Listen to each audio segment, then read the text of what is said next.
look, if you're looking for a millionaire, you don't find them at a disco, okay?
Hello, everybody.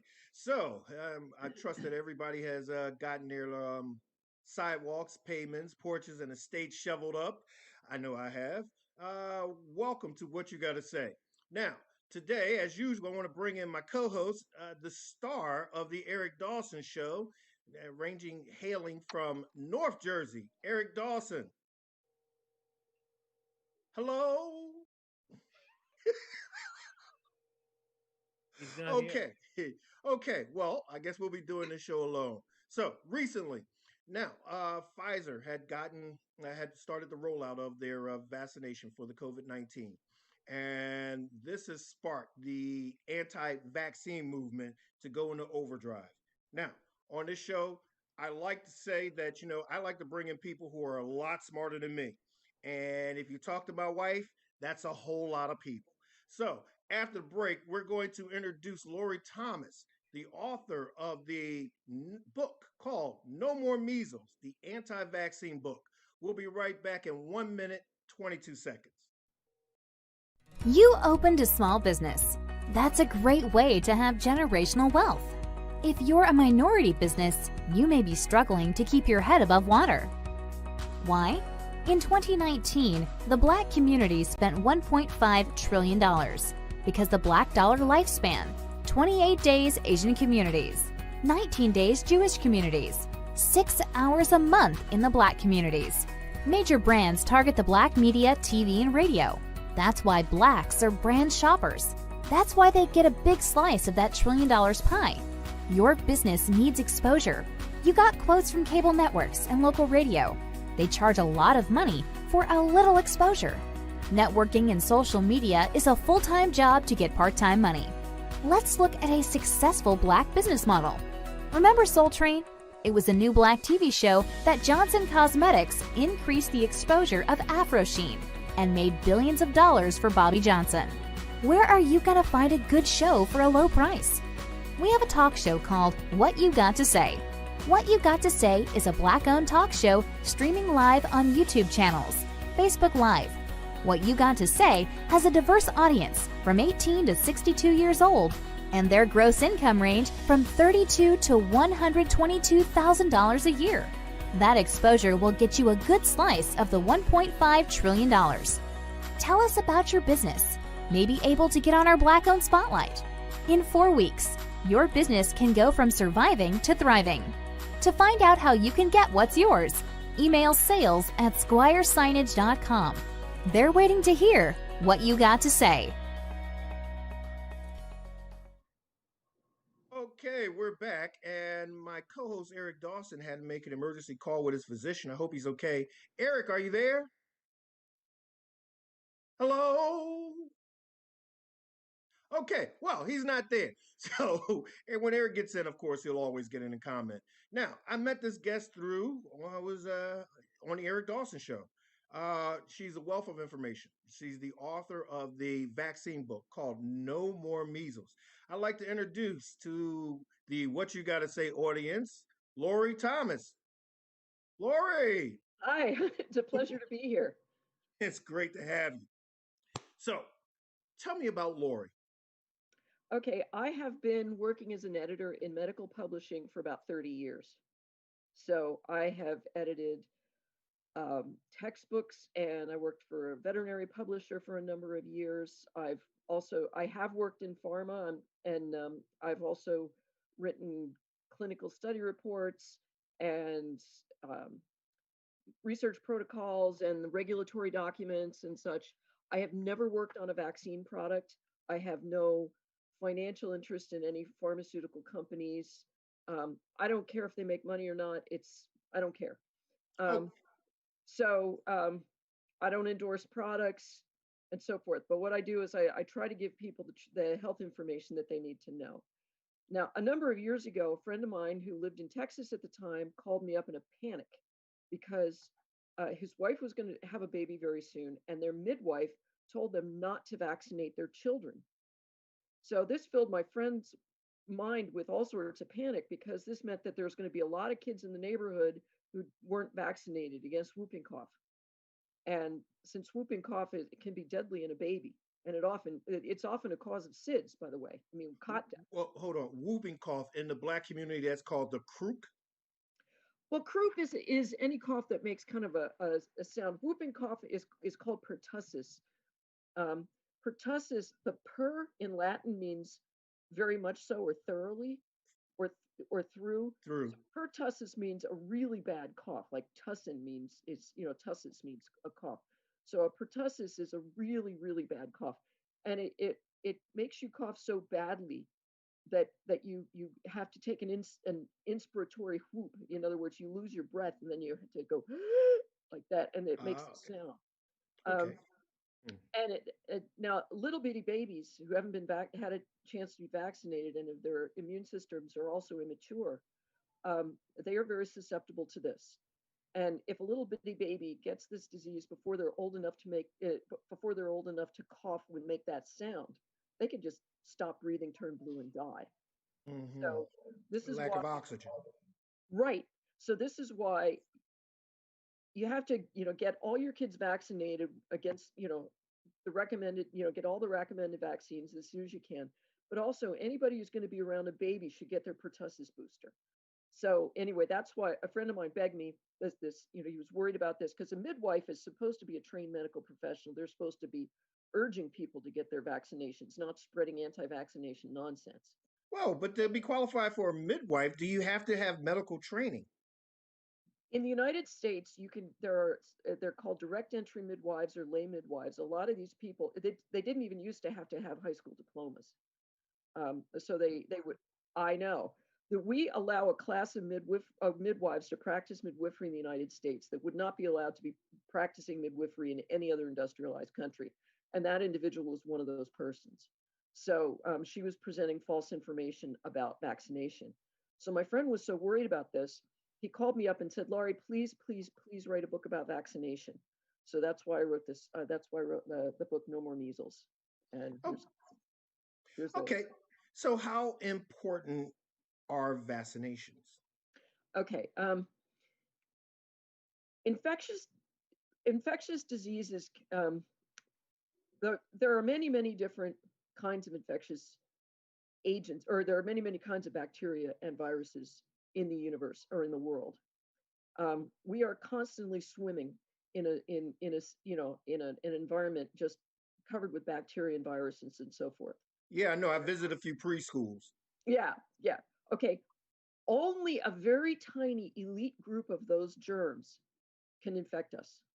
So the diseases that can cause an infection that can make you sick, they're called pathogens. So the pathogenic viruses, the pathogenic bacteria, only a tiny elite group.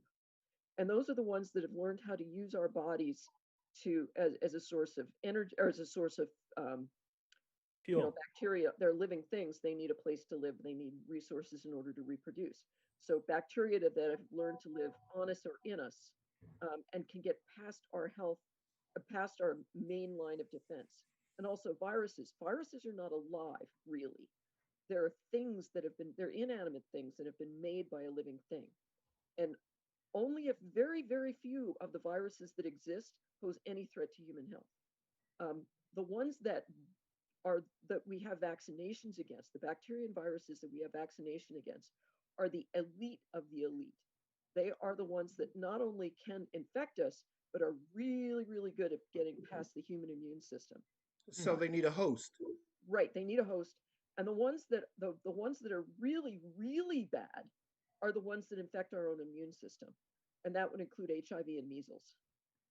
Okay. So what have we conquered? Or what's the difference in this world when we started the vaccination project? Okay. Um, we didn't know anything about infectious disease. Scientists didn't know anything about it up until the middle of the 19th century. So it's very a short time. Um, and when they first started realizing that particular bacteria could cause a particular disease, and then later on they found there's some infectious diseases that seemed to be passed on by something that was so small that it could go even through a ceramic filter. So they called that a filterable virus. There was a discussion. Virus means poison in Latin, so they weren't sure whether it was a substance or whether it was a particle. But it turns out they are particles. They are particles made by cells. And the coronavirus is one of they call it a family because they seem to have a common descent, called the coronaviruses. So before the vaccination process, or we actually started to mandate that, humans developed through herd immunity.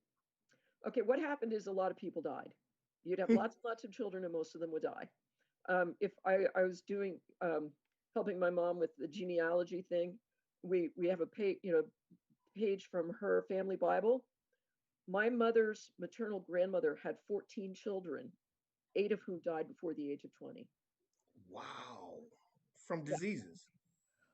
they didn't they didn't really this back in those days they didn't necessarily have a good they didn't necessarily do autopsies, and they didn't really record. I don't think they didn't weren't really good at cause of death reporting. Uh, Hmm.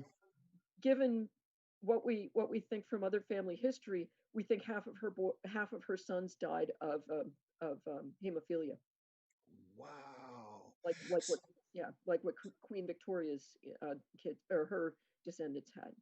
So the Uh, FDA has been really pumping their chests, so to speak, about the and celebrating a great deal of their accomplishments through vaccinations. What have they done?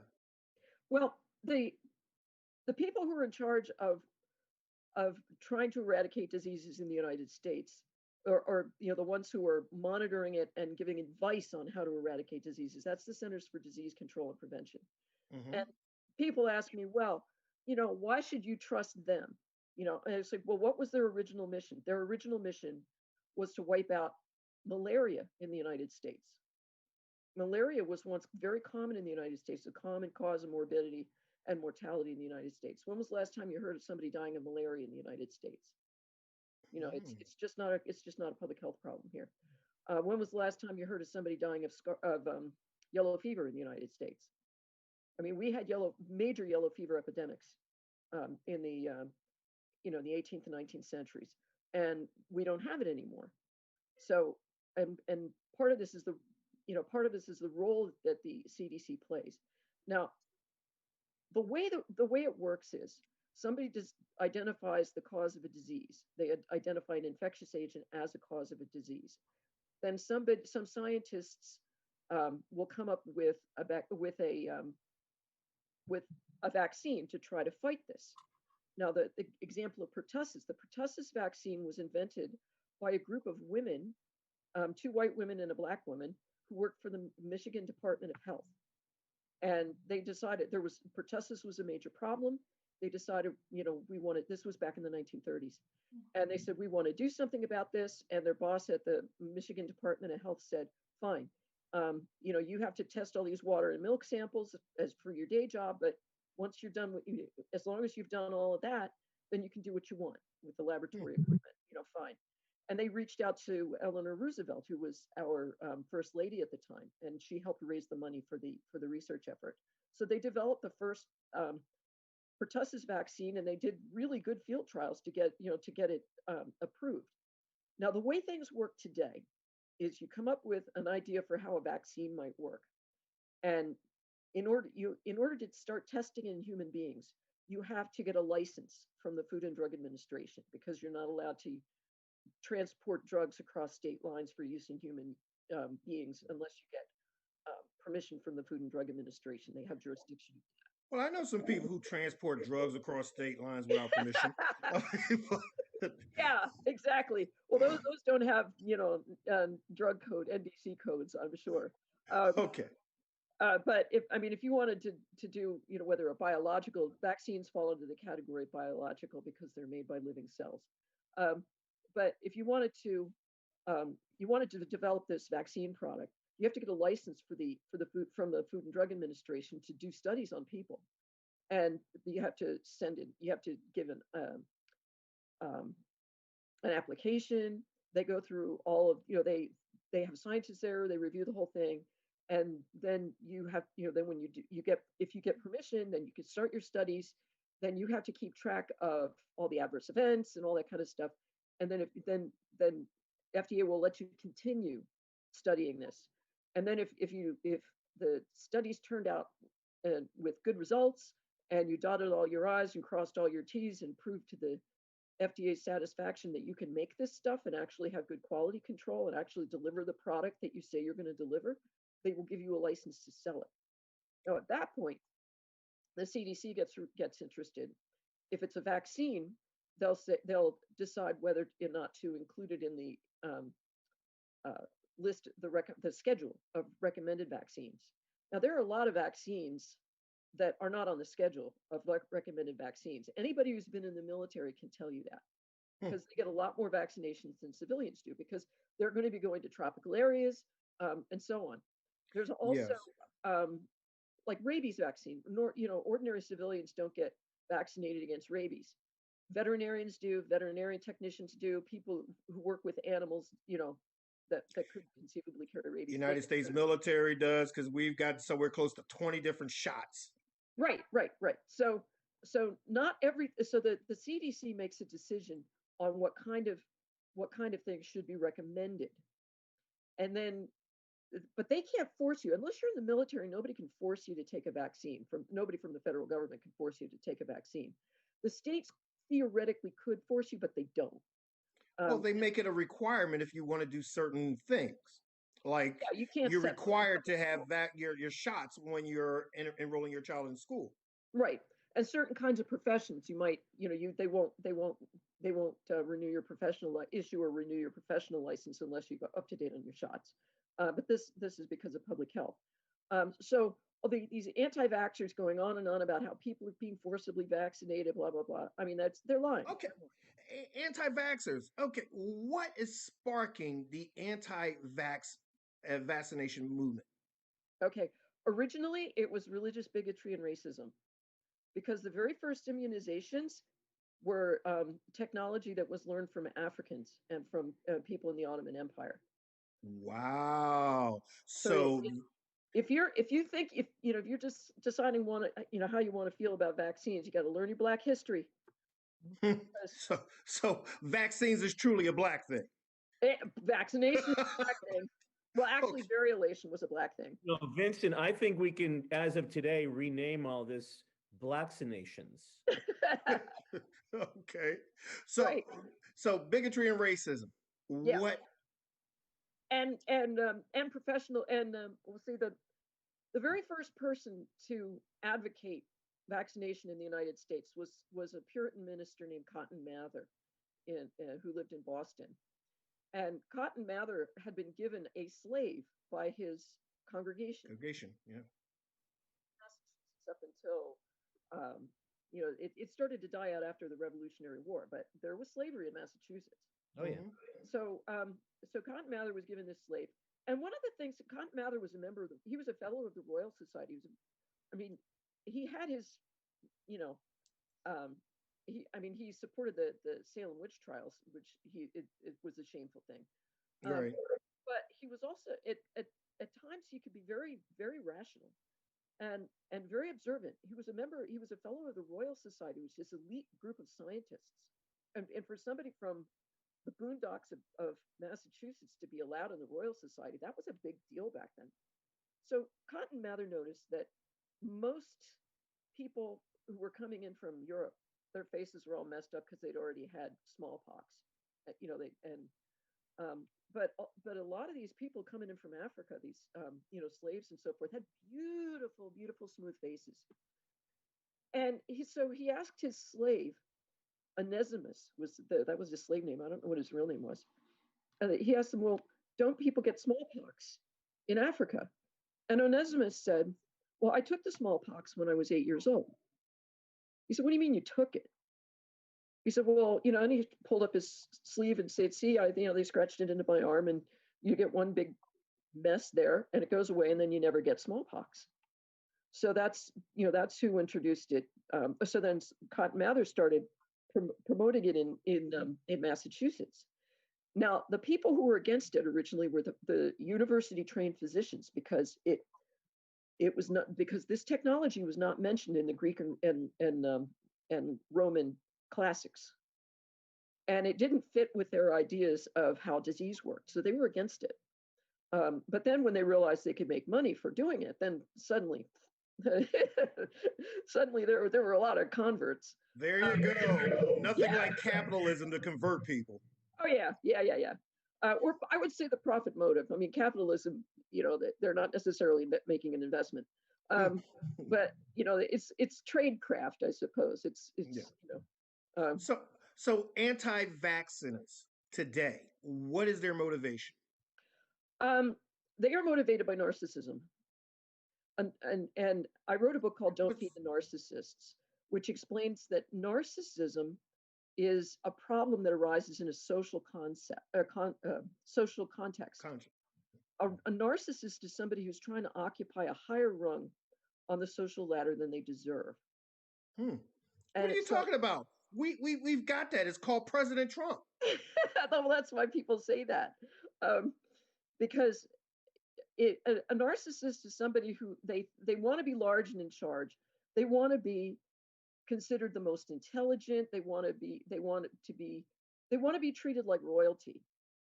And where this comes from is that they're basically toddlers in an adult body, because toddlers scream for what they want and they get it, and everybody waits on them hand and foot.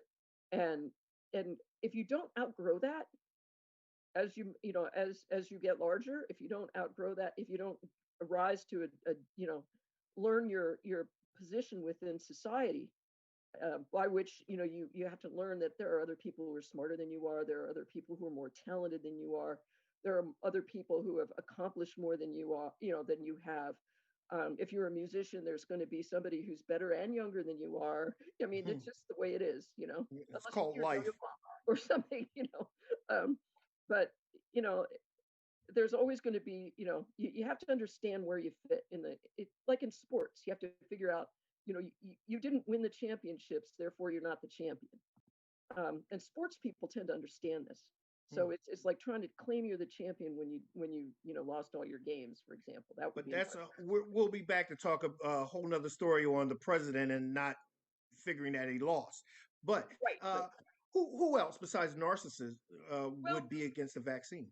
Well, the people who are preaching the anti-vaccination stuff, I mean, the people who are making websites and going on this, they want to be the expert on infectious disease without being, the expert on infectious disease. Oh, well, there's an OBGYN who's had gotten so bad that YouTube had to take all of her content out about anti-vaccine. I mean, and we'll dive into those myths later. I remember one time with my chiropractor was telling me that I don't have to get my child vaccinated, that I could just bring her to his office and he'll, of course, manipulate some of her spine and get more blood flowing so she won't need it.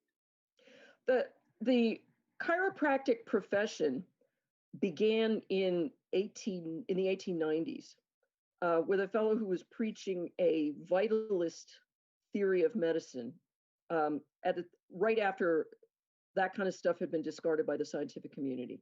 And the chiropractic theory is that there's this vital force in the body and you have to direct it and so on and so forth. And, it's not that simple. And there's this went against the basic principle of modern physiology is that there are no forces other than the ordinary physical and chemical forces that are active in the body. So this imaginary vital spirit that they're talking about, it doesn't exist. You can't manipulate it. It's sort of like a knockoff of the Asian theory of chi blocking. Exactly. It came from the same kind of source. I mean, the ancient Greeks had a similar theory called pneuma. Pneuma, yeah. So this is, that it's very old, very, very old wine in new bottles. So anyway, the chiropractors were leading the anti-vaccination movement in the early 20th century. I mean, they were the ones there's still a lot of prominent chiropractors who were anti-vaccine because they want to go into pediatrics.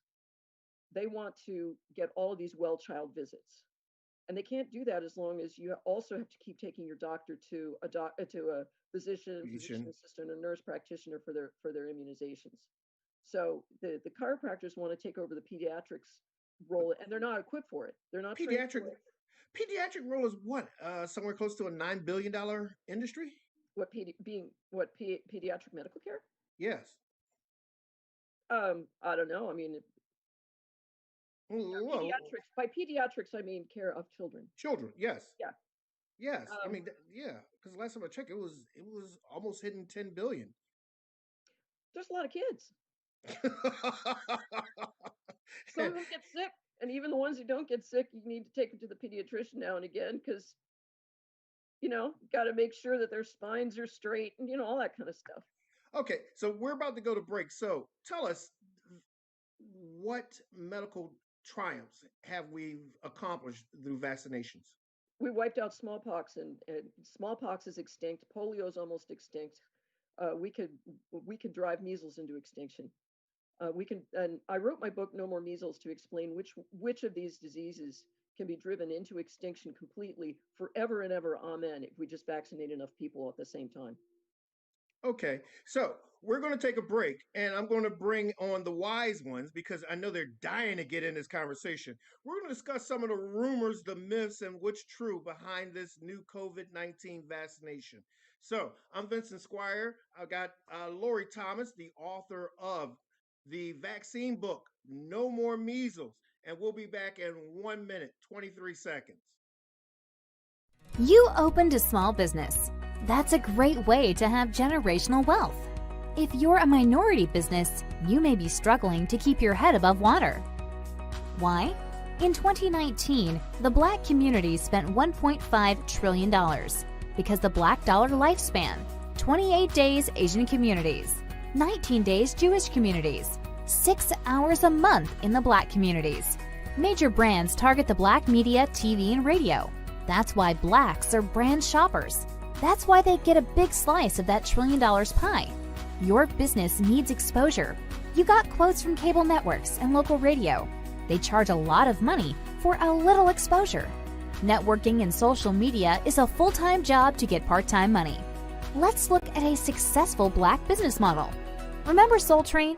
It was a new Black TV show that Johnson Cosmetics increased the exposure of Afro Sheen and made billions of dollars for Bobby Johnson.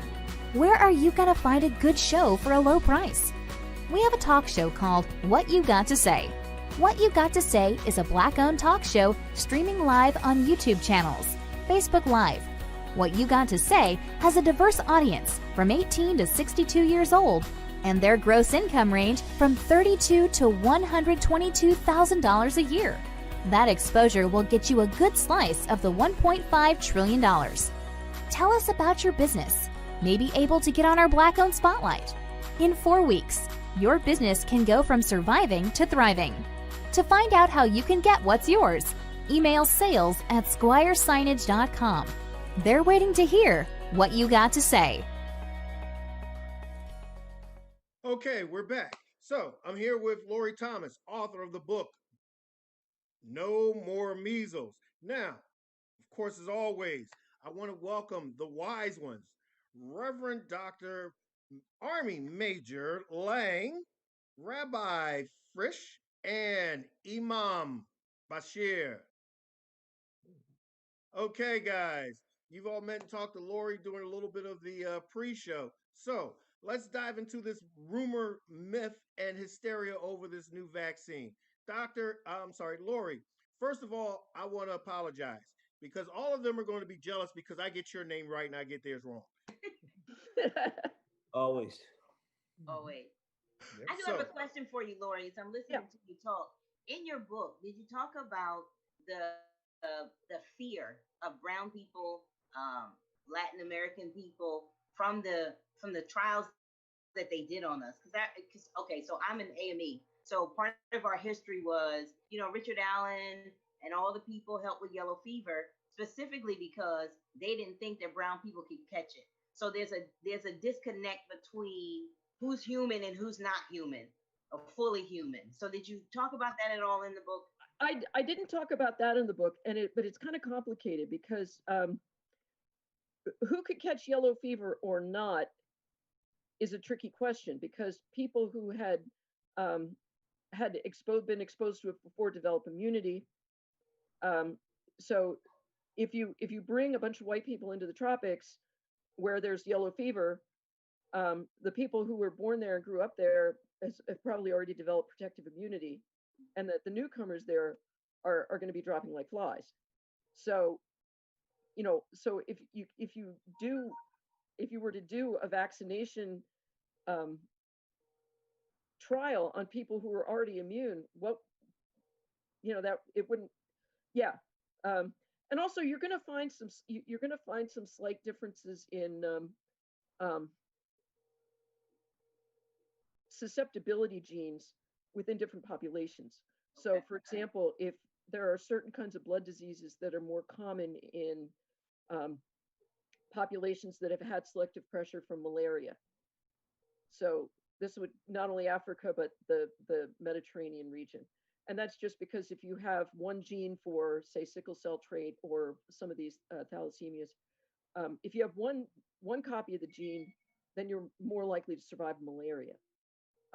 And I think favism is another one with glucose 6 phosphate or whatever deficiency, GP6 deficiency. So there, you know, so malaria had a lot of selective pressure. On the other hand, there are some disease or some people of European ancestry that might be more resistant to certain kind of diseases because most of Europe was wiped out by the Black Death, the bubonic plague. Big. So you're going to find a statistical difference between populations because of the population's history, but that doesn't tell you anything about any particular individual from that population. Well, the black population, one is the last survey was that 72% of the people of color, black, Hispanic, Latinx, who don't want to do it because of the Tuskegee experiment. Then there was the other part. They said that 30% said that they would do it unless they wouldn't do it unless Fauci approved it. Then you've got another 22% that said that they're on a wait and see. So what really went on with the Tuskegee experiment? Okay, the Tuskegee experiment was done at a time when we didn't have anywhere near the kind of protections that we have for research subjects that we have today. And the law about the protection of research subjects emerged out of the doctor's trial at Nuremberg after the Holocaust, and they found that all these Nazi doctors had done these unspeakable things to concentration camp prisoners. Right. And their defense was, you do the same thing to your prisoners in the United States. And at which point the Americans said, ouch, because there were a lot of unethical things going on. Nothing like looking at your own hypocrisy, huh? Exactly. A tu quoque or whatever defense is can sting. So so let's see, when Nuremberg trials were like 46 through, I forget exactly what year. But then in 1960, I think it was, the World Medical Association came out with the Declaration of Helsinki, which spells out all of these rules for um, the protection of research subjects. And I have had to proofread that numerous times because it is included verbatim in many research protocols that I've edited over the years. So the Declaration of Helsinki is not legally binding, but many of its provisions have been built into the into law in various jurisdictions. Iman? Yes, I was going to just first and foremost just say, Dr. Thomas, I really appreciated your introduction and the words and the information that you gave us. I've learned a lot, and I guess you're just a wealth of information. Oh, thanks, but I'm not a doctor. I just correct their I, grammar. He doesn't even play a doctor on TV. But I was just wondering, well, do you think that the average American and specifically or more so Caucasian Americans, do they know or either understand the some of the history relative to Africans as well as African Americans, their contributions to medicine, and also some of the situations that existed during slavery, while basically we were used as, say, guinea pigs and things of that nature? Do you think that they know or understand that at all? And also, do you think that they understand the hesitancy of many African Americans when it comes to, say, vaccinations? I think that our history education in general is not what I would like it to be. I mean, that's a polite way of putting it. You're okay. Let me help you out. First of all, they're not going to give credit for stealing someone's ideal and concept. Second of all, the ones that they do have, they kind of quote unquote, for lack of a better term, whitewash the truth. Mhm. Well, Yes. a lot of people can't find the United States on a world map and don't know that Africa is not just one country. So, I mean, when you start at that level of not knowing things, so it's not surprising that they don't know other things. Right. And it's, I mean, we really do need to improve history education in general in the United States, as well as biology education. You remember that song "It's a Wonderful World" by Sam Cooke? You know, don't know much about history, don't know much biology. I have suggested numerous times that we change that to our national anthem, because that's pretty much how people feel. Okay. Can I just mention something that it seemed to me, and I was very appreciative, excuse me, I'm not a doctor. right, sorry about that. It seemed to me when you were talking about how there's an issue of racism involved among vaccine deniers. I'm not sure what else to call them, anti-vaxxers. And I was thinking along those lines that there's a lot of people, look, I grew up with plenty of these people. That small town that I sometimes mention in the middle of nowhere, a significant amount of people knew that the vaccine that gets put in you is actually either the bacterium or the virus that it is supposed to address and hopefully build up the body's defenses against. And the impression I got growing up, and even now when I talk casually to people, is why would you put any of that in your body? And I know the answer, by the way, but the reaction, why would you put this in your body that could potentially make you sick? And I suppose there's always some risk of that. And so, it's not just ignorance, it's also deep fear. And it may be unfounded, but people don't understand the idea that the body can rise up and overcome, a poorer version of an illness that they are given in a vaccine. And so I would say not just narcissism or racism, but there's just ignorance.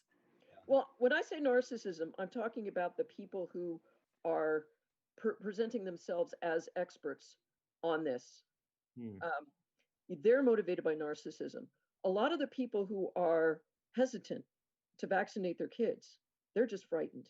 Yeah. And and my heart goes out to them because they have been given they've been given all of these warnings by people that they might respect. And they don't know whom to trust. They really don't.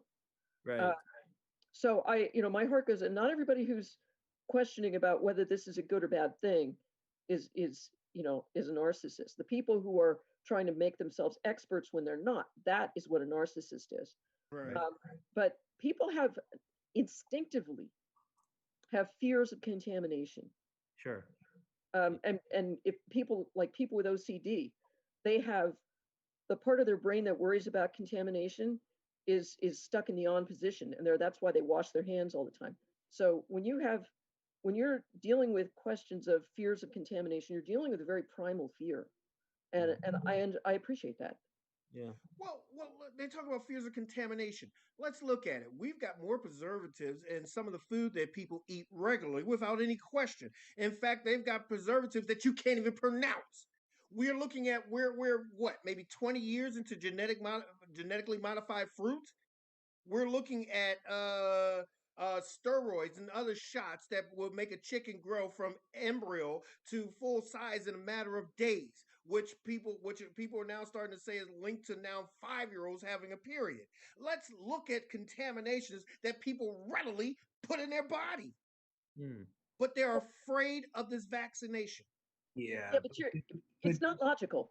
yeah, but it is because all the things that you talked about, Vincent, are general to the entire public, right? The vaccine, the relationship that the medical industry has and the government has had with Black Americans is very specific to Black Americans, right?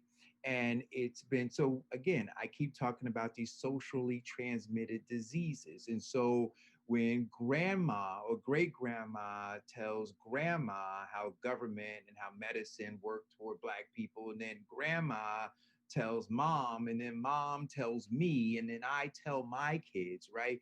Is very specific to Black Americans, right? It's not that general, this is how foods affect everybody. This is how this government for 400, I said to somebody the other day, we're in round 401 of a fight Wow. with America. Mm, Round 401. We can't forget that. mm. And like I said earlier, today when we were talking, Vincent, the shame of it is like when I look at it's crazy. We have been conditioned to talk on one hand as woke Black Americans about genocide, right? And how America is killing Black people. And I talk about this corporation of white supremacy and how brilliant it is at infiltrating and at messaging. And so with this virus now, I don't believe that they are responsible for it, right? But they know how to use things and leverage things to maintain their position, which is again to be dominant and to have us be the commodity to their wealth and into their power. And so, to that end, when we look at what's going on right now, we talked about this earlier, Vincent.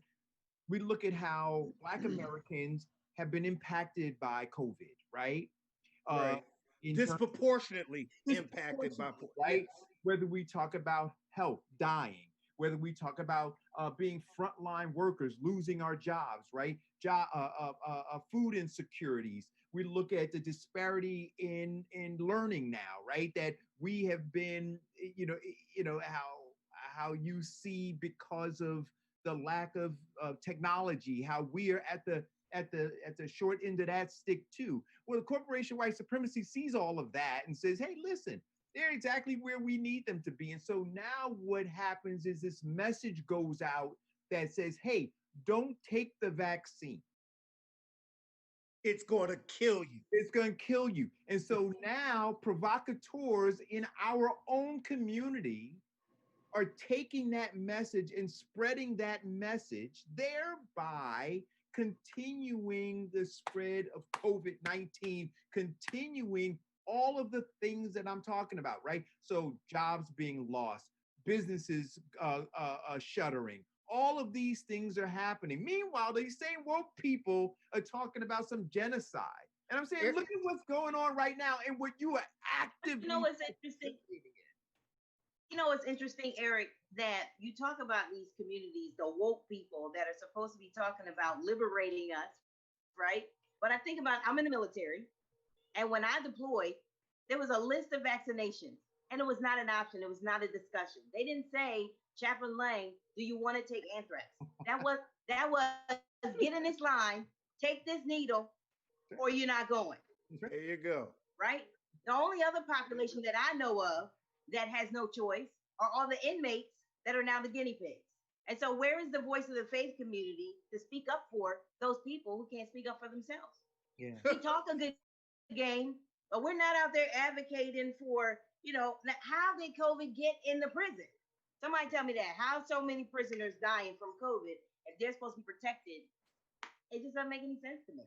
If I could quote the rabbi, bullshit.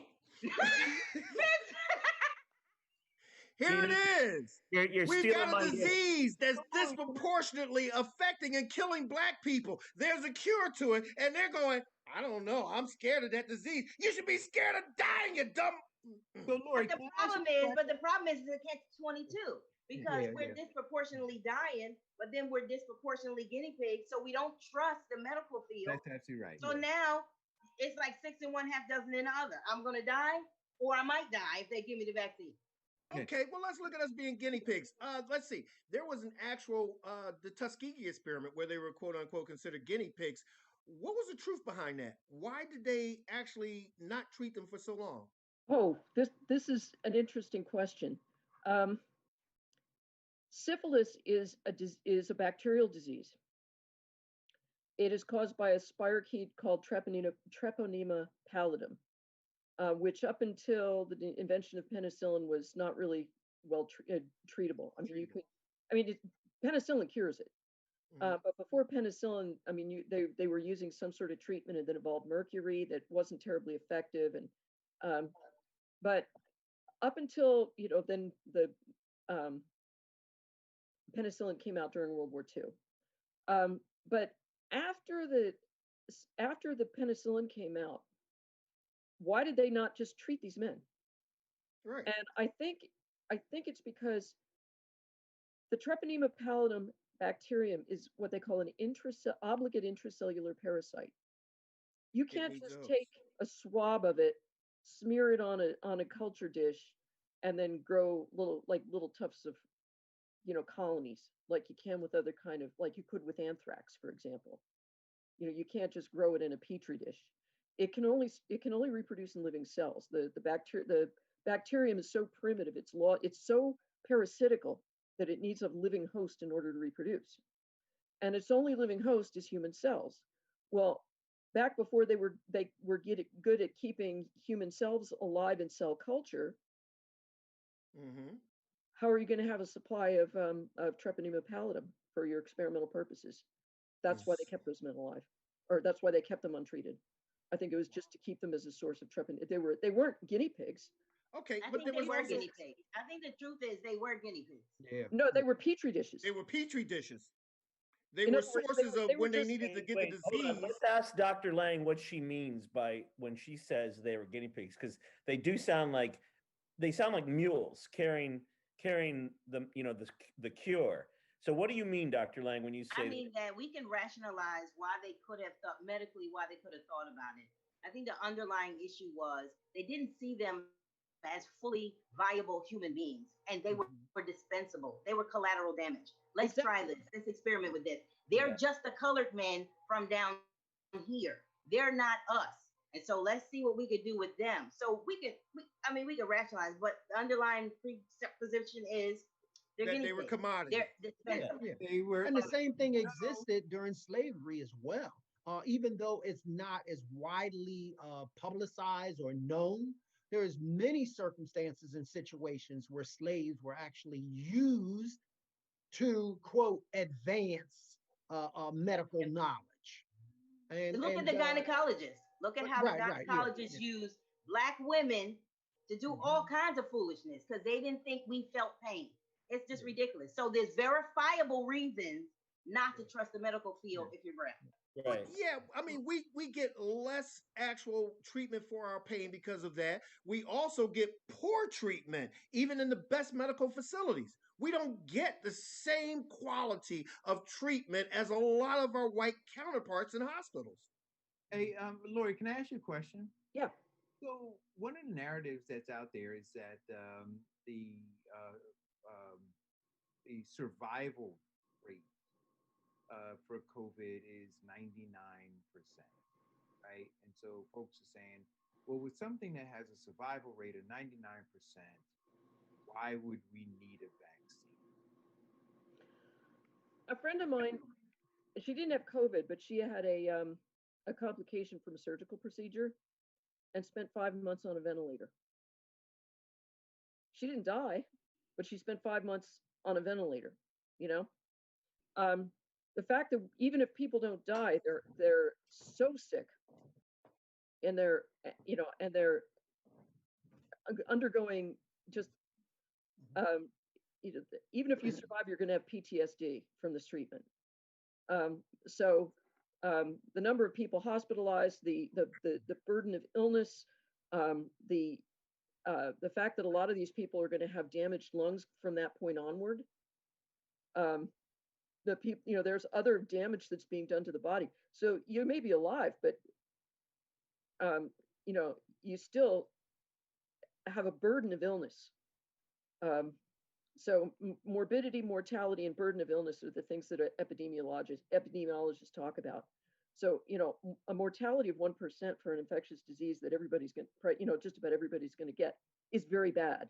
Add to that, the extremely high burden of illness, and the fact that some people are never going to be normal after that. Okay. Well, let's look at the rumors. Let's see. They're not the vaccine will change your DNA.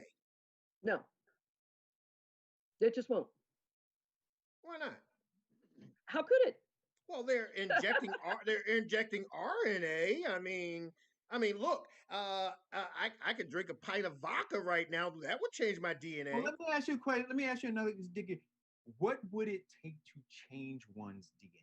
I guess that's really what, right? So if people concerned about their DNA being changed, what would have to occur in order for that to happen? Well, if you're going to put RNA to make DNA, then to put it in somebody's genome, you need the equipment that goes along with the HIV virus. You need a retrovirus to do that, and nobody's using a retrovirus as a vaccine. Okay, and they're Is that putting a good? in I mean, does that make sense? well to me because I kind of researched this, but let's break that down. Now, to actually for RNA or mRNA or the message RNA, which the vaccine happens to be, it's not full. It's not the actual virus itself like the other vaccines. Okay, let me explain the difference between DNA and messenger RNA and transfer RNA. Okay. Before you do that, let me just say that, Vincent is extreme. Like, he is so intelligent that he's keeping up with you, the gallop and the pace that you're setting. But for people like me, I'm not the sharpest tack in the box. And I imagine that I'm not unlike many people. I would like it if you would speak to me as if I knew nothing. And by the way, that would be pretty close to the truth. Okay. Um, this Okay. is this is something that I think it's really important to a lot of people, and I don't want us to get caught in the initials of DNA or RNA or all these various things that only Vincent understands. Well, Derivative von Nuka and ribophon. But go Yeah, ahead, Doc. Go yeah, ahead, Lori. we know your IQ. So Okay. if you could speak plainly, like Harry Okay. Truman almost. Your chromosomes are like a big cookbook. Okay. Each one of your genes is just a recipe for a particular protein. And your body will follow this recipe exactly when making that protein. So the chromosomes, the DNA in your chromosomes is like a library. Now, in order to get that information, that recipe from the library out to the protein making factories called the ribosomes, somebody needs to copy it onto, say, an index card. So they will take this index card, they will copy down that recipe, and that index card is the messenger RNA. Hmm. That was So very good. That was so great. Yeah. so So let's so just then Ryan you take thinks the that was messenger good. RNA that goes out to the kitchens, which is the ribosomes. This is where the kitchens where they make the proteins, and then transfer RNA. Each one just takes one ingredient at a time, and brings it there and matches it up with the index card, and then adds each ingredient, in a line, and that's how you make your proteins. Got it. So the the the messenger RNA or that's in some of these vaccines, it's an index card for how to make one of the proteins or something similar to one of the proteins that's in this virus. It's not instructions for making the whole virus. It's just an index card for one protein that your body can then recognize, say, this doesn't belong here. I'm going to make antibodies to squash this thing. And that's how the vaccine works. So wait a minute. so To Eric's question, Eric Dawson's question, can this vaccine, and let's talk about the vaccine that we're all waiting for, hoping for. Can this, in your opinion, do us any harm on the scale of our fears? No, no. If it did, Okay, it but would have talk a shown up little by bit now. about that. Tell me why. Tell me why. If it did, it would have shown up by now. right. Yeah, now I can say this from a person who actually had the virus. If this was, say, maybe in the 1950s or even 60s, maybe I would have a lot of doubts or hesitancy about taking it. If there's a vaccine, there's a vaccine now out. I will take it. It doesn't erase the history. It doesn't erase subconsciously some of those negative thoughts or doubts, but experience it and have seen what it feels like. And I was fortunate. I didn't even have to go to the hospital, and I still thought I was going to die. That's how bad it was. And my Wow. daughter and her husband also contracted, and they actually had to go to the hospital. And I was fearful for them as well. So I'm not that concerned. Like I said, if it was in the 50s and 60s, maybe, but we live in a different world now. A lot of the people that are in charge, a lot of people that are developing things, they look like me. Some of them have the same religion as me. And the media is such in terms of the oversight of government and all those types of things. It's just not the same as it used to be years ago. Yeah. So yeah, I'll take it. I'll take it because I don't want to go through what I went through again. Yeah. I wouldn't wish that on anybody. In fact, Yeah. a woman from our church had contracted and she survived and her husband died. So you Yeah. tell those people that, you've got a 99% success of this vaccine. Rethink that. Right. Yes. So Yes. one of the things I think is important for people to do, and I was so grateful that one of our listeners of our morning show did it. Right. She'd been posting for weeks that she wasn't going to take the vaccine, and then I said, look, don't listen to me and don't listen to the people you see on the internet. Right. I said, if you have a primary physician, call your doctor, one that you've trusted for the last 10, 15 years of your life, right? If your child has a pediatrician, call a pediatrician, ask them what they think. Go to your circle of friends that you trust. If you have somebody in that circle who's a doctor, ask them. And so she actually did that. She said, Eric, I listened to the show and I called. I realized I had a cousin who was a doctor. I called him and said, hey, what do you think? And without hesitation, he said, take the vaccine when it's available. And so she called in on the show and she said, you know what? She said, so I'm going to take the vaccine. And so I would encourage people to do that, right? Because why do you have a doctor? You don't trust the doctor. If you don't trust your doctor, right, then there's an issue. But, I find it fascinating that folks with this particular thing, would rather trust a website doctor, right, who is pushing out these conspiracy theories than their own physician that they go to. How about that? I mean, How about that? I mean, that to me is nuts. So call your doctor and see what your doctor says. I mean, for me, it's ludicrous to believe that all of these doctors, these students, these interns, these resident, all of them are in collusion with one another, right? Oh, they're all in this together. All the doctors, they're in on it. It's fixed like the election. Yeah, like what I mean, because that's what I did. I mean, I called my doctors at Sloan Kettering. I called my primary, and then my daughter, who, this is a plug for my daughter Lucy, who's gonna be a doctor, right? She's accepted into medical school. So she's got friends who graduated and who are working in hospitals. So I asked her, I said, see what all of them have to say. And not one said, don't take it. Right? Not one. So I'm saying to myself, wait a minute. So who are you guys? And then they start floating around these same links, right? The very same, um, you know, um, the same links. Did you see the article, any of you guys, in the New York Times? They were talking about the two people who took the virus. I mean, took the vaccine, and they had Allergic reaction. reaction. allergic Yeah, reactions to the that. healthcare workers in England. Yeah. Yes, but but they already had allergies to the point of them carrying EpiPens. Yeah, but I think that the New York Times, with the headline, did a real disservice, right? When they could have outlined that earlier in the article, right, or as part of the headline. Right. But if you read the headline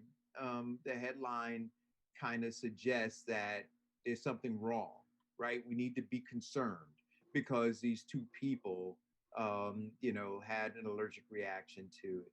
So we got to be careful of all. I mean, because it's coming from everywhere, even the New York Times, right? Eric, can But I ask? I think I just want to say this real quick, Rabbi. I think we misappropriate trust the same way we misappropriate our funds, and that Yes. we just run to whatever. I mean, whatever's flashy, whatever's going, that's where we run to. But then it ultimately comes down to: are you misappropriating your faith the same way you're misappropriating your trust? Because at some point, when the rubber hits the road, you have to go internal to say, what do I really believe? So I'm a frontline worker.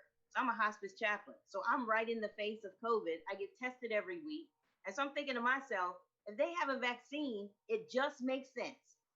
Because I get the flu shot every year, I'm going to get the COVID vaccine every year because it would impede my ability to provide ministry. Now, ultimately, I can't put my faith and trust in the COVID vaccine. I got to put my faith and trust in God to say, give me the wisdom not to walk into a room without a mask on. I mean, there's so many variables. Yes. You can get the vaccine and you can still walk around and still infect people. So you just got to be a little more intelligent.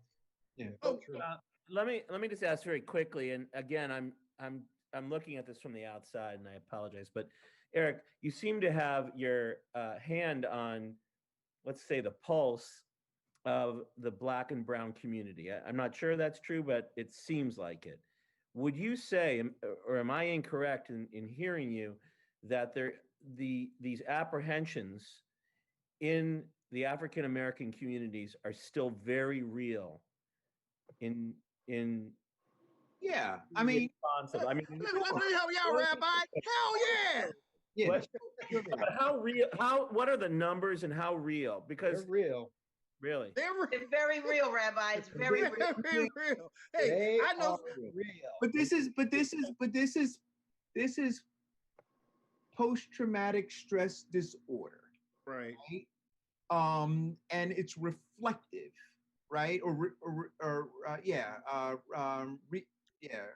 that's it. Because in post-traumatic stress, you keep reliving the same violent action It's over and over and over again. and again, so you got a 15-year-old who's talking about Tuskegee.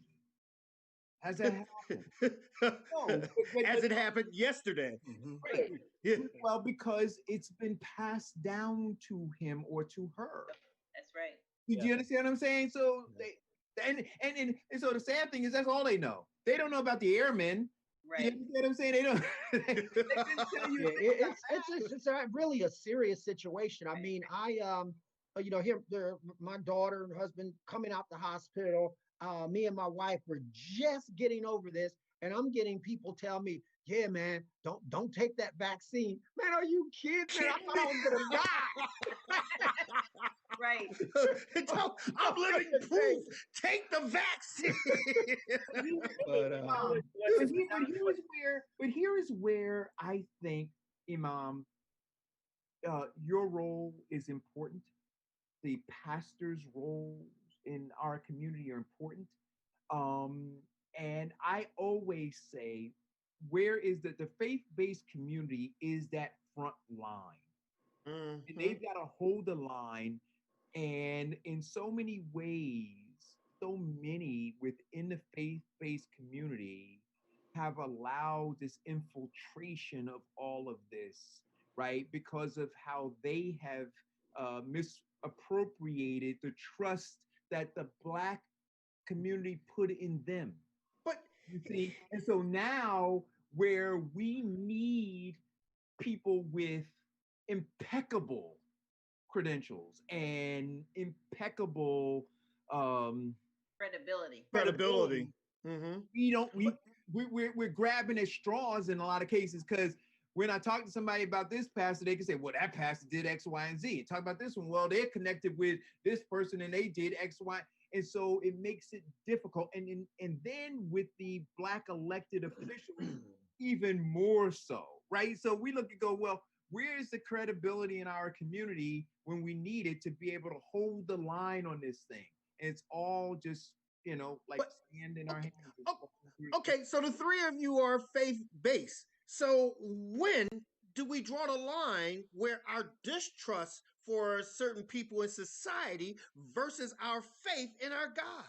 Can I just say that when you have people who have surface faith, that they have not integrated who God is into their lives. Like they put God on the shelf and say, I'll get back to you, God, when I. So my experience, I'm telling you, when I went to the synagogue, that's where I learned to integrate God into who I am. When I went to the mosque and visited and talked to all of them when I was overseas, it's a culture, it's a lifestyle, it's an embedding of God into who you are.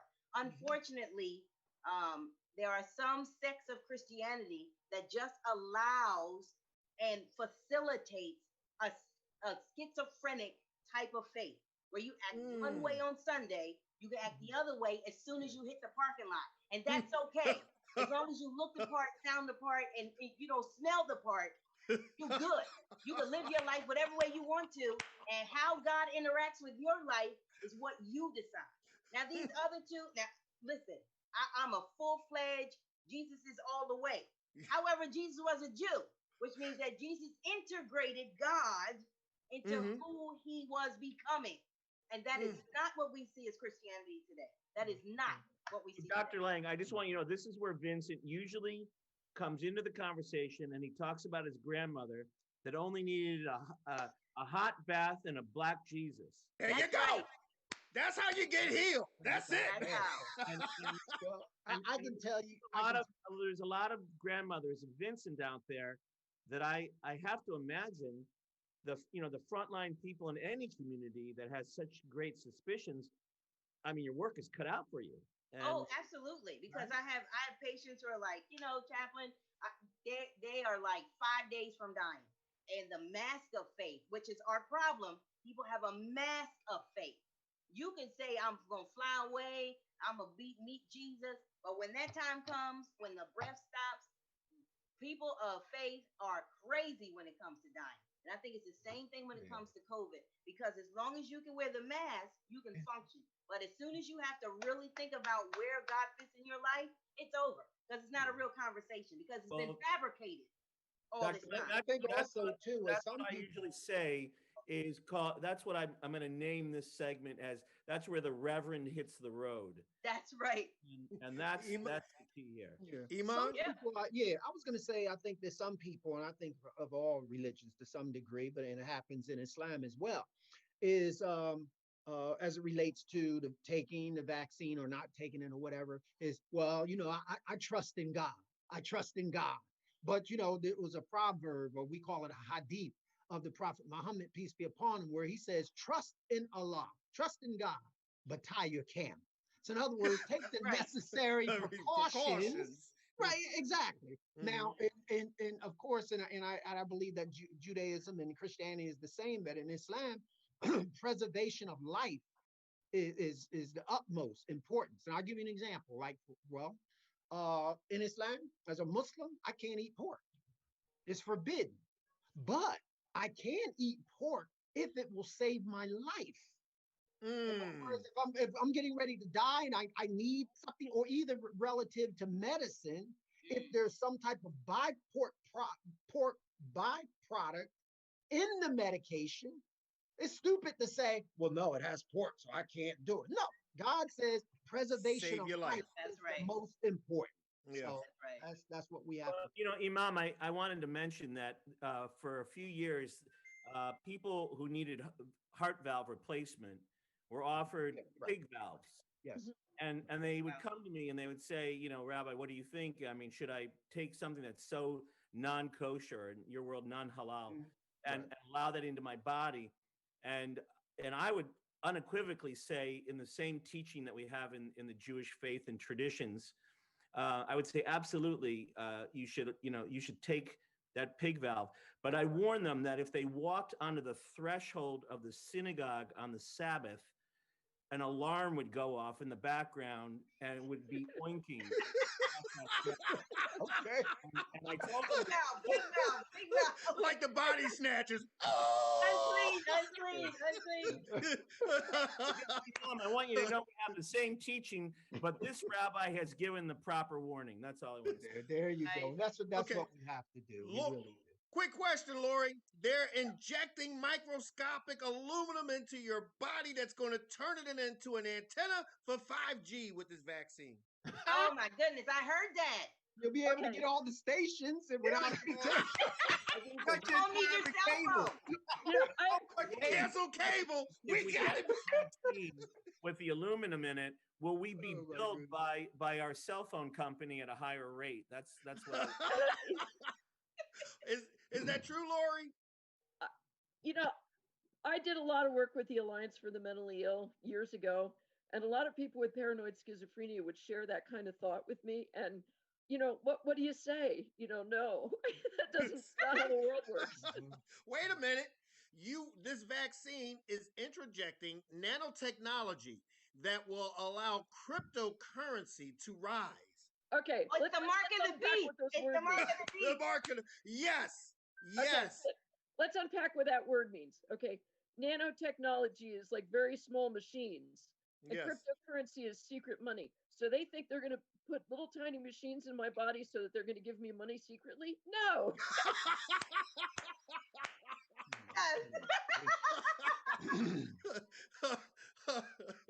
Well, Lori, I love it. if I may, Lori, the kind of getting back to partially my first question.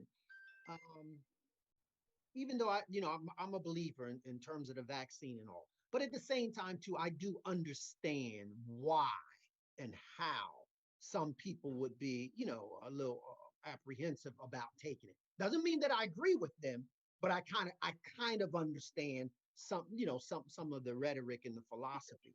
But I guess the question is that, and I'm not trying to put this on you as though you know the thinking of the masses, but do you believe or think that the um, Caucasian American population has any uh, empathy or some type of understanding of why the African American community is hesitant? Or do you think this is just something that they don't even think about, or either, whatever? I don't know, Iman. Let's ask some white privileged people. Are they privileged because they're white? Well, a lot of white people just don't have that much contact on a daily basis. Right. I mean, intimate. They don't have like strong friendships with Black people. Mhm. They don't listen to Black media and so forth. It's just so off their radar screen. I mean, it would be like asking you if are you in tune with what public opinion is in I don't know, Finland or something, and you would say, well, gee, I just never thought about it. And for a lot of white Americans, they have so little intersection. I mean, we still live in such a segregated society that that it's not something that comes up in conversation with their friends. It's not something that it's they it's not something that they think about personally, because I mean there's a lot of white people who are not bad people who just don't know. I mean they just Yeah, yeah. they're not on the receiving end of the crap that black people are on the receiving end of on a daily basis. So it's it's like if you can't walk through the United States with black skin on without being reminded on a daily basis that there's racism. You can walk through the United States with white skin for a long time without having been without having that brought to your attention. That is Right. so On true. Yeah. on that note, Hmm? we're going to take a break and we're going to come back with our final words. I'm Vincent Squire. We wanted to hear what you got to say, and we've got Lori Thomas, author of the vaccine book, No More Measles. We'll be back 1 minute, 10 seconds. You opened a small business. That's a great way to have generational wealth. If you're a minority business, you may be struggling to keep your head above water. Why? In 2019, the Black community spent $1.5 trillion because the Black dollar lifespan, 28 days Asian communities, 19 days Jewish communities, 6 hours a month in the Black communities. Major brands target the Black media, TV, and radio. That's why Blacks are brand shoppers. That's why they get a big slice of that $1 trillion pie. Your business needs exposure. You got quotes from cable networks and local radio. They charge a lot of money for a little exposure.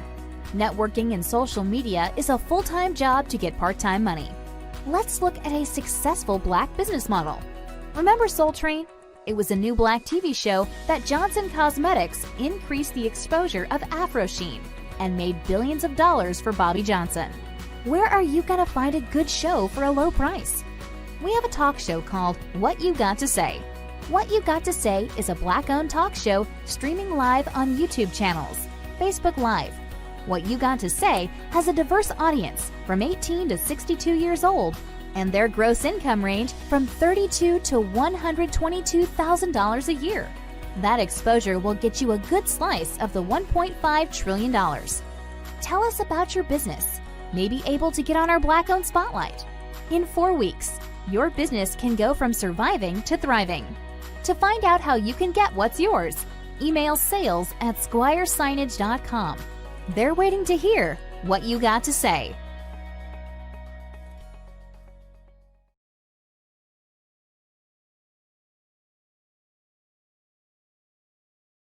Okay, we're back. So, Lori, listen, final words, because a lot of people right now should be jumping for joy because you gave them a great deal of insight and a great deal of information. So, while people are waiting for the vaccine or waiting for their turn for the vaccine, what can we do? Okay, the important thing to remember is this is something that is spread by through the air. So wear your mask, stay away from people who don't have a mask on, especially if you're in an indoor setting. It spreads very, very quickly and in an indoor setting. So stay away from other people, keep your mask on, and wash your hands because this virus is surrounded by an oily envelope, and once that oily envelope is broken down by the soap and water or alcohol in the hand sanitizer, then it can no longer deliver that payload of viral genes into your cells. So wash your hands, cover your mouth and nose, and cover your mouth and nose. Stay far away from other people, and just hang tight until this thing's over. Eric. Yeah, man. So, what Lori said struck me, right? When the Imam asked what white America thinks about how Black America feels. And, I go back to education, right? Kind of starts there. And there is such a disconnect because there is um, miseducation. We need to attack. We need to deal with this thing, right? Wash your hands, uh, keep socially distant, um, wear your mask. When the vaccine is available, take it. and I'm going to trust Lori and getting an MMR booster where I got to call my doctor, make sure I'm okay to do that. And then if he says yes, then I'll do that. But we Black Americans need more white Americans to understand our story. And that's only going to happen if we toss these books out of the schools that miseducate all of our children every single day. That's why. So this is all part of, so we talk about the socially transmitted diseases that exist in Black communities and in Black America, but there's this bigger thing that's happening that has happened through all of America, right? Which has created this divide that Lori talked about, right? So if in these books there was a proper teaching of America and Black Americans and that whole history, I think that Glory would have a different answer for you, Imam. But because there isn't, and there won't be until there, I think there's a revolt to kick all of these books out of our schools. I fear that the next generation is going to have the same answer for your grandchildren, right? That white America doesn't understand. And that's a shame. Reverend Dr. Major Lang. I will say that this is really an internal personal choice as to whether or not to take the vaccine or not to take the vaccine. Because you have so many stories come from so many different places. You got this person saying they're expert, this person saying they're expert. Really, you got to do your own homework. And if you don't know what to do, find somebody who does. I think the faith community needs to stand up and have a voice. It's sad that there was a time when we had a voice, we had integrity. You know, we had Dr. King, we had Maya Angelou, we had these people of integrity that we could trust. There's so much discombobulation going on right now that you don't know who you can trust. And so it's just a sad state of affairs. However, you keep and trust your God, and you kind of put a little bit of trust in science, and then you have to find a happy medium. You have to do what's best for you. But if you decide you're not going to do anything, wear your mask and stay in your house. There you go. Iman. She's a tough act to follow, but Yeah. Look, I'm just thankful. I'm thankful to God that I'm here, really. yeah. Um, and I'm gonna try to do my part, and that is to try to educate people. And I think that to some degree, all of us have to do. Each individual has to do some type of cost benefit analysis.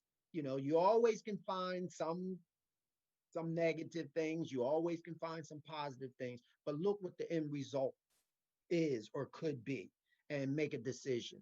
And I think that as religious leaders, I think that we have an obligation to inspire people and to teach people, hopefully, so they'll make good decisions that's best for them as individuals, their families, and also the community. Mm. Rabbi. Well, I'm listening, you know, somewhat of, or as an outsider, but I wanted to look inside to try to, you know, try to draw from this. And, you know, I can't remember, maybe it was Lori who mentioned earlier that, you know, what we discovered after the Holocaust is that all these medical professionals, doctors and highly trained scientists did such, you know, committed such atrocities, you know, on the Jewish people, on the gypsies, and on the LGBTQ communities at that time. Really, anyone who was beneath them, they considered vermin. Just atrocities that to this day are almost unspeakable, except that we must speak about them. And the Jewish community was taken aback, obviously, after the war, and was shocked first by disbelief or in disbelief, and then by action. And we had every reason not to trust the medical community. In fact, we've had symposiums and conferences on agreeing not to trust Nazi scientific medical research, no matter what its conclusions, from after the war well up into the 60s and 70s. It's still an issue today as to what we can learn from their experiments and their medical research and their breakthroughs, if anything. And we had every reason to distrust medical science, you know, in the late 40s and the 50s moving forward. and to understand doctors not as our friends or members of our family, but as our enemies or fearful, kind of, Frankensteinian like doctors. But we didn't do that. We didn't do that. I think what we did, if I could speak freely without checking my footnotes, but we embraced medical science after that. We embraced it in a sense that we needed to invest our resources in sons and daughters who would study medicine and work in curing people and helping people. And we chose, I think, again, speaking freely, to make it our own. And to the extent that medical science, after the war was permeated by, among other things, Jewish doctors of both genders. And to this day, it's almost a stereotype, which I'm a little uncomfortable with the stereotype, but I'm grateful that the Jewish people did not reject medical science, medical breakthroughs, and I only hope that we all can be woke as to what is really important now, Black or white or brown or Jewish, Gentile, Islam, all the various religions. I hope we all can see that medicine is working for us, and we have to embrace its findings, especially now, given what we're all experiencing. That's my reaction. Well, first, Rabbi, I love that statue of Mecca behind you. Oh, cool. Second, I want to say that, I agree with everybody said in their final thoughts. But one thing that really runs in my mind is we can't let our fears of the past prevent us from our future. We're looking at people of color are disproportionately affected by this disease. And here is a little known Black fact. The leading scientist and researcher on this vaccine is a Black woman. Mm-hmm. Right. Yep. Yet we fall rather than listening to the truth. We listen to people who have no experience in the field. The leading anti-vaccinist right now poses herself as an expert. Never, ever, ever studied. She's a doctor, yes, but a gynecologist. So whenever I want to learn how to have a baby, I'll call her.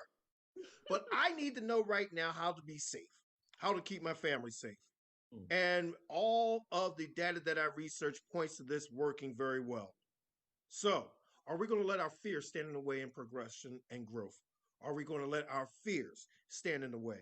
Are we going to let stupid conspiracy theories, because they hit all the marks, the mark of the beast, the mark of somebody else getting money, the mark of, Bill Gates manufactured this so that he can make a profit off of it. All these conspiracies that make no sense, yet we use it as an excuse to not take care of ourselves. And let's tell the truth. If the white man wanted to kill or eradicate Black people, all they had to do is poison your fried chicken. Yet, the one thing that can save your life, you fall for all the conspiracy theories. I want to say this because I'm thinking that we're not going to air Christmas Eve. So I want to say this. The upcoming holidays, exercise more of your faith in God than the fake news that you listen to. Exercise your faith in God and let him point you in the right direction that can give you the answers that you need. Some of us already know the right answers. We just need that push to make the right decision. So, on behalf of, and I'd like to thank Lori and the wise ones and my buddy, my friend, Eric Dawson, on behalf of everybody, this holiday, be safe, wear your mask, wash your hands, keep your family gathering small with your immediate family. Even though it's not a big party, it's still intimate. It doesn't have to be perfect for you to have a perfect memory of being with people you love. Until next time, if God's will, we'll all be back to express the views and opinion, and we want to hear what you got to say. You opened a small business. That's a great way to have generational wealth. If you're a minority business, you may be struggling to keep your head above water. Why? In 2019, the Black community spent $1.5 trillion because the Black dollar lifespan, 28 days Asian communities, 19 days Jewish communities, 6 hours a month in the Black communities. Major brands target the Black media, TV, and radio. That's why Blacks are brand shoppers. That's why they get a big slice of that $1 trillion pie. Your business needs exposure. You got quotes from cable networks and local radio. They charge a lot of money for a little exposure. Networking and social media is a full-time job to get part-time money. Let's look at a successful Black business model. Remember Soul Train? It was a new Black TV show that Johnson Cosmetics increased the exposure of Afro Sheen and made billions of dollars for Bobby Johnson. Where are you going to find a good show for a low price? We have a talk show called What You Got to Say. What You Got to Say is a Black-owned talk show streaming live on YouTube channels, Facebook Live. What You Got to Say has a diverse audience from 18 to 62 years old, and their gross income range from $32,000 to $122,000 a year. That exposure will get you a good slice of the $1.5 trillion. Tell us about your business. May be able to get on our Black-owned spotlight. In 4 weeks, your business can go from surviving to thriving. To find out how